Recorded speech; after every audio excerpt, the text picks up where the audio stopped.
بسم الله الرحمن الرحیم. عرض سلام، ادب و احترام دارم خدمت شما بینندگان عزیز و گرامی برنامه سلسله نشست‌های صهیونیسم از شبکه نصر تیوی. از اینکه در خدمتتون هستیم خداوند متعال رو شاکریم و بسیار خوشحال. اگر خاطر شریفتون باشه، ما جلسه قبل در مورد شخصیت معد صحبت کردیم که در تورات ذکر شده. متاسفانه این بخش رو ترجمه نکردن و به جاش کلمه دیگری گذاشتن با شیطنت فراوان. همین الان شما میتونید رجوع بکنید به سایت هایی که کتاب مقدس رو نقل کردن. باب 17 آیه 22 رو ببینید. و اشاره شده که از معد بعد از او 12 امام خواهند بود و اونها همان وعده الهی به حضرت ابراهیمی که از طریق اسماعیل تحقق پیدا خواهد کرد، که اون وعده در واقع چیز این که اولاد او رو زیاد خواهد کرد، امتی عظیم به وجود بیاره، اونها رو کثیر بکنه و برکت رو در وجود اونها قرار بده. این عین آیه شماره 22 باب 17 کتاب پیدایشه.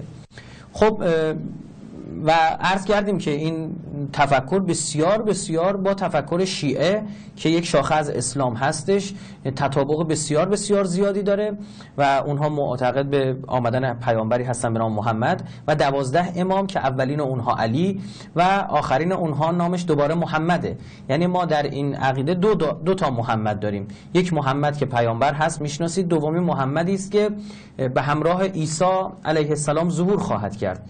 به همراه عیسی مسیح با هم دیگه ظهور خواهند کرد و آخرالزمانی که خیلی ها بهش معتقدند، مخصوصا کسانی که دین مدار هستند، رقم خواهند زد. در موردی که این دوتا محمد آیا در کتاب‌های دینی عهد عتیق و عهد جدید، یعنی در بایبل، بهشون اشاره شده یا نه، من صحبت خواهم کرد. حالا علل خصوص در عهد جدید در اناجیل، علل خصوص مخصوصا انجیل یوحنا. اما حالا ادامه بدیم. سوالی که اینجا پیش میاد این که آیا واقعا بالاخره اسماعیل ذبیح الله بود که قرارش بود قربانی بشه و یا اینکه اسحاق؟ چون یهودیان میگن اسحاقن و تورات رو اینجوری نشون میدن، آیاتی دارن که میگن اسحاق بود که رفت.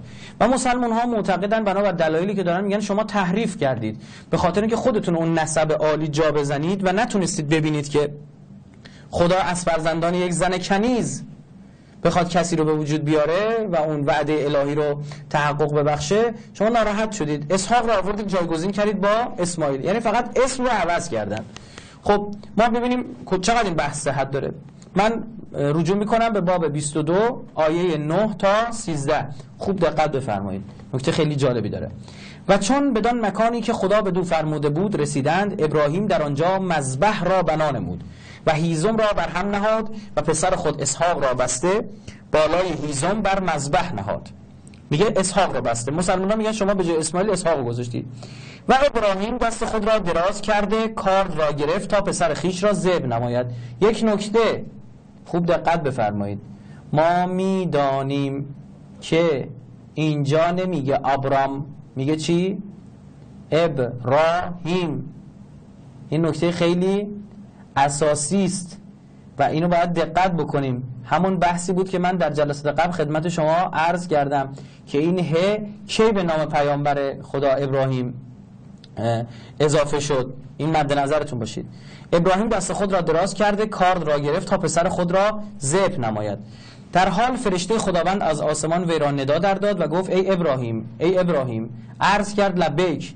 گفت دست خود را بر پسر در مکن و بدون هیچ مکن، زیرا که الان دانستم که تو از خدا میترسی. خدا میگه من خواستم آزمایشت کنم ببینم واقعا حاضری این همه در آرزوی فرزند بودی اون رو در راه من ببخشی. فهمیدیم که تو واقعا خدا میترسی، به حرف خدا گوش میدی. الان دانستم که تو از خدا میترسی، چون که پسر یگانه خود را از من دریغ نداشتی. نکته همینجا بود، پسر یگانه. یعنی خداوند متعال رسما میگه تو تک پسر تو در راه من میخواسته قربانی کنی، در حالی که همه میدانن و تورات تصریح کرده به هیچ وجه نمیشه جای این حقیقت رو گرفت که اسماعیل 13 سال از اسحاق بزرگتره. اگر اسحاق ذبیح الله و قربانی بزرگ اوست، چرا میگه پسر یگانه؟ چون با آمدن اسحاق دیگه پسر یگانه نیست، چون قبلش پسر دیگری هم داشته و خدا به هاجر گفت نترس، این پسر تو برکت خواهد یافت. به حضرت ابراهیم هم گفت در خصوص اسماعیل اجابتش کردم و این پسر حذف شدنی نیست. اینجا میگه پسر یگانه، پس این پسر در واقع کی بوده؟ اسماعیل بوده. و اینها اومدن چیکار کردن؟ با یک تحریف با ه اضافه کردن به آبرام که با بقیه جاها همخوانی نداره و این که به جای اسماعیل اسحاق رو گذاشتند. خب آنگاه ابراهیم چشمان خود را بلند کرده دید که اینک قوچی در عقب وی در بیشه به شاخهایش گرفتار شده. پس ابراهیم رفت قوچ را گرفته و آن را در عوض پسر خود برای قربانی سوختن گذارد. خب اینجا بس نشون میده که اون پسر یگانه حضرت اسماعیله، چون اون تک فرزند بوده. حالا نکته دیگه که بعد مد نظر شما باشه اینه، یهودیان اومدن گفتن نخیر، چون اسماعیل از زنی کنیز به دنیا آمده و اسحاق از سارا که خانوم بوده کنیز نبوده به دنیا آمده، او اسماعیل اصلا پسر حساب نمیشه چون فرزند کنیزه. در واقع با همچین استدلالی اینها خودشون رو بیچاره تر میکنن. چرا؟ چون بنابر تاریخ کتاب مقدس و خود کتاب مقدس 4 پسر از پسران حضرت یعقوب که در واقع 1/3 از کل بنی اسرائیل و از اسباط 12 گانه هستند فرزندان کنیزن. دان، نفتالی، جاد، اشیر 4 فرزند حضرت یعقوبن که همگی از کنیز زاده شدن. و حتی شمشون که از مشهورترین شخصیت‌های تاریخ بنی اسرائیله و هنگام تولدش توسط روح القدس تایید شده و از پیامبران بنی اسرائیل از نسل دانه، یعنی از نسل کنیز پیامبر به وجود میاد و واقعا خیلی نژاد پرستانه است. اون یک زنه، او حق داره، همون قدر از همسرش سهم داره که همسر دیگه داره. و دیدید که اثبات شد با بخش‌های مختلف کتاب مقدس که اون وعده در مورد اسماعیله و اسماعیل قربانی بود و از او محمد و 12 امام پدید خواهند آمد. عین اتفاقی که سالها بعد دقیقاً به وقوع پیوست. خب نکته دیگری رو عرض بکنیم خدمت شما بینندگان عزیز.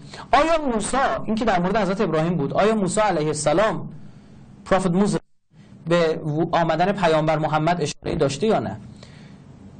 ادعای وجود داره. کتاب تثنیه باب 18 آیه 16 17 18 و 19 رو مطالعه بفرمایید. علل خصوص من آیه 18 و 19 مد نظرمه.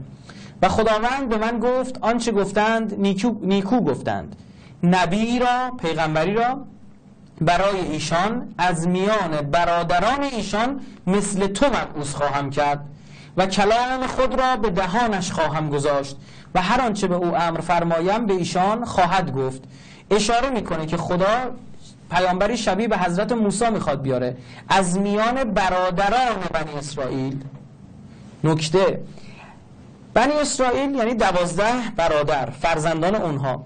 میگه از میان برادران اینها، نمیگه از خود اینها. دقت بفرمایید. پس این فردی است که از بنی اسرائیل نیست اما با اینا برادره. چطور میتونه برادر باشه؟ دقت فرمودید؟ میگه برادرانشان، نمیگه برادرانتان. چرا؟ چون خطاب وحی حضرت موسی همه 12 سبط بودن. حضرت موسی پیغمبر یه سبط که نیست، برای همه 12 گروه اومد. گفت خدا به من گفته از میان برادران اینها یک پیامبری میارم که شبیه به حضرت موسی است. عجب. خب اگر بنی اسرائیل نباشن برادر کی باقی میمونه؟ فقط و فقط یک جا. از میان برادران ایشان فقط و فقط میماند اسماعیل، یعنی از فرزندان اسماعیل باشه. چرا؟ چون اسماعیل با اینها برادر و پسر عمو در واقع حساب میشن، چون از پدر یکی هستند. نکته دیگه که مد نظر ما باید باشه اینه که حضرت اسحاق و حضرت اسماعیل برادرن با هم و حتی با هم حضرت ابراهیم رو دفن میکنن. تورات میگه با هم دفن کردن حضرت ابراهیم رو. خب از میان برادران بنی اسرائیل، نه از میان خودشان، چون خیلی از مسیحا گفتن منظور عیسی است که از سبط یهودا آمده و یهودا یکی از برادرانه. ما نمیگیم یکی از برادران نیست یهودا. حضرت مریم مادر حضرت عیسی از نسل یهوداست، اما اون میشه برادران خودتون. میگه برادران ایشان، یعنی همه بنی اسرائیل رو یک جا در نظر بگیر، چون خطاب وحی به 12 سبط از بین برادران اونها در کنار. این پیغمبر مثل حضرت موسی باید باشه. ما میدونیم حضرت عیسی و موسی کمترین شباهت رو با هم دارن، در حالی که پروفت محمد و حضرت محمد بیشترین شباهت رو با موسی داره. دلایل برای شما بیاریم. نکته سوم میگه که شباهت‌های زیادی که بعد از محمد داره و به کنار نکته دوم بود. نکته سوم که میگه کلام خود را به دهان او خواهم گذاشت، یعنی او حرفی که میزنه عیناً حرف خداست، حرف پیامبر حرف خداست. و این ما عیناً در قرآن داریم، ما سوره هایی در قرآن داریم و آیاتی در قرآن داریم که با قل شروع میشه، قل، سی، بگو. جالب اینجاست که این کلام خداست که به جبرائیل میگه که بگو، و جبرائیل امین وحیه، او هم به پیامبر میگه بگو، و پیامبر حتی با اینکه قاعدتا ما به خودمون میگیم بگو رو باید حذف بکنیم، اینقدر امانت داره در وحی که همان بگو رو هم انتقال میده. ما آیاتی در قرآن داریم که با بگو شروع میشه، قل هو الله احد، بگو خدا یکتاست. در واقع انگار خدا به پیامبر میگه بگو، به مردم بگو که خدا یکتاست، اما پیامبر همون بگو رو هم خیانت نمیکنه، عین کلام رو چیکار میکنه؟ نقل میکنه و انتقال میده. شباهت‌های زیادی هم پیامبر با حضرت موسی داره و این شباهت‌ها بیش از هر پیغمبر دیگه. هر دو مهاجرت میکنن برای پیامبریش، برای اینکه بدن کارشون موفق بشه، برای اینکه بتونن حکومت تشکیل بدن. حضرت موسی از مصر به سرزمین مقدس و حضرت پیامبر از مکه در نزدیکی جبل فاران به منطقه تیمان مدینه، منطقه در شمال مدینه، واحی مدینه. هر دو از شمشیر استفاده میکنن، در حالی که میدونیم حضرت عیسی مهاجرت نداره و از شمشیر هم استفاده نمیکنه. هر دو آزمونهای مشترک دارن. از قوم حضرت موسی آزمون اقتصادی گرفته شد، خدا یه غذای واحد براشون میفرستاد، چند مدت اینا زده شدن، آزمون اقتصادی ازشون گرفت. از پیامبر هم آزمون اقتصادی گرفت. اونها 3 سال در شعب ابی طالب در تنگنای اقتصادی و محاصره اقتصادی بودند. ازشون آزمون جهاد گرفت. حضرت موسی گفت بجنگید، وارد سرزمین مقدس بشید، اونا نرفتن. از پیامبر هم آزمون جهاد و آزمون نظامی گرفت و میدونیم که بدر، احد، خندق جنگ‌هایی بود که بر پیامبر تحمیل شد از سمت مشرکین. خیلی‌ها فکر می‌کنن پیامبر این جنگ‌ها رو انداخته. خوبه بدونید تمام این جنگ‌های پیامبر تدافعی بوده و دفاعی بوده، یعنی اونها اول حمله کردن و پیامبر از خودش دفاع کرده. مورد بعدی مرگ در بستر بوده. اصلا ما میدونیم حضرت عیسی جنگ نداشته، این نکته رو عرض بکنم. مورد بعدی مرگ در بستر بوده. پیامبر و حضرت موسی طبیعی در بستر میمیرن، رحلت میکنن، اما حضرت عیسی آنطور که اینها خودشون میگن طبیعی نیست مرگش. یعنی اینکه البته مسلمانان معتقد نیستن که او به شهادت رسیده، بلکه میگن وقتی میخواستن به صلیب بکشنش به آسمان عروج کرد. حالا به هر حال اون یعنی نمرده، پس اینجا هم یا حداقل که به صلیب کشیده شده، پس باز هم شباهت نداره. حضرت موسی و حضرت محمد صاحب دینن، صاحب شریعتن، اما حضرت عیسی دینی ارائه نکرد، همون حرفای تورات رو تایید کرد. بعد خدمت شما عرض بکنم یک سری نکاتی رو که اونها تحریف کرده بودن به خاخام‌ها گوش زد کرد، دین جدیدی به هیچ وجه نیاورد. هر دو هارونی دارند و هارون شخصیتی است که کمک میکنه به پیامبر حضرت موسی. و جالب پیامبر ما محمد صلی الله علیه و آله و سلم رسما به حضرت علی امام اول از اون 12 امامی که عرض کردم خدمتون میگه تو برای من مثل هارون هستی. و شباهت‌های بسیار بسیار زیادی بین هارون و امام علی هستش که یک جلسه کاملا مجزا و مفصلی رو میطلبه، باید اونجا بحث بکنیم. نکته خیلی خیلی جالبی وجود داره، من حالا نمیدونم این رو تو این جلسه اعلام بکنم یا جلسه بعد، حالا بذارید شاید این جلسه بگم بهتر باشه، بخوایم برای جلسه بعد شاید ما عمرمون کفاف نده. اون پیغمبری که منتظرش هستند یه سری ویژگی ها داره، دقت بفرمایید. کتاب تثنیه باب 33 آیه 1 تا 4. و این است برکتی که موسی مرد خدا قبل از وفاتش به بنی اسرائیل برکت داده، یعنی خبر داده. دفعه قبلا در باب 18 ما دیدیم که خبر داده به حضرت موسی، گفت یهوه از سینا آمده.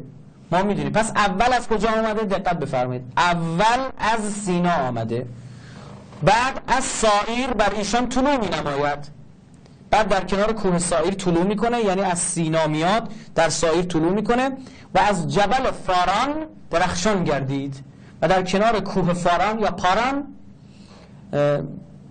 میدرخشه و با کرورها مقدسین آمد و با 10,000 افراد مقدس وارد آنجا شد. خب این بسیار بسیار شبیه به حقیقت وحیه. اولین دین یهودیت، از کجا؟ وحی در کوه سینا نازل شد. بعد از اون سایر، حضرت عیسی. جالبه بدونید سایر روستایی در نزدیکی اورشلیمه که حضرت عیسی در اونجا وحی میگیره. و سوم پاران. پاران کجاست؟ همان جایی که اسماعیل و فرزندانش اونجا بودن. این رو من نمیگم، این رو کتاب پیدایش باب 21 میگه، آیه 21 میگه. یعنی وحی اول سینا، سایر، پاران. پاران کجاست؟ همان سرزمینی که اسماعیل و فرزندانش بودن. و همه میدانن پروفت محمد، پیامبر محمد صلی الله علیه و آله و سلم از نسل حضرت اسماعیله. بخونم برای شما. خداوند از آسمان هاجر را ندا کرده، باب 21 آیه 17 تا 21. خداوند از آسمان هاجر را ندا کرده و وی را گفت ای هاجر تو را چه شد؟ ترسان مباش، زیرا خدا آواز پسر را در آنجایی که او شنیده است.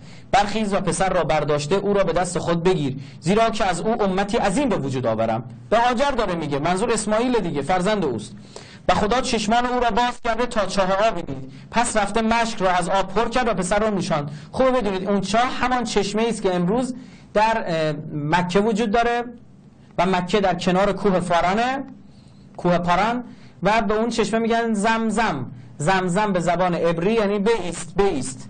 وقتی هاجر فرزندش رو ول کرد به دنبال آب میگشت در بیابان، دید آب از زیر پاهای بچهش میجوشه، ترسید، گفت بایست، استاپ، استاپ، بایست، بایست، زم، زم. این نام اون چشمه شده. و خداوند چشمان او را باز کرد تا چاه آبی دید، پس رفته مشک را از آب پر کرد و پسر را نوشاند. و خداوند با آن پسر بود و او نمو کرده، ساکن صحرا شد و در تیراندازی بزرگ شد و در صحرای فاران ساکن شد. رسما آیه تورات میگه در صحرای فاران ساکن شد. و از اون طرف ما در کتاب تثنیه باب 33 عرض کردیم وحی از سینا برمی آید، در کنار کوه سایر طلوع می کند و در جبل فاران، در کنار کوه فاران می درخشد.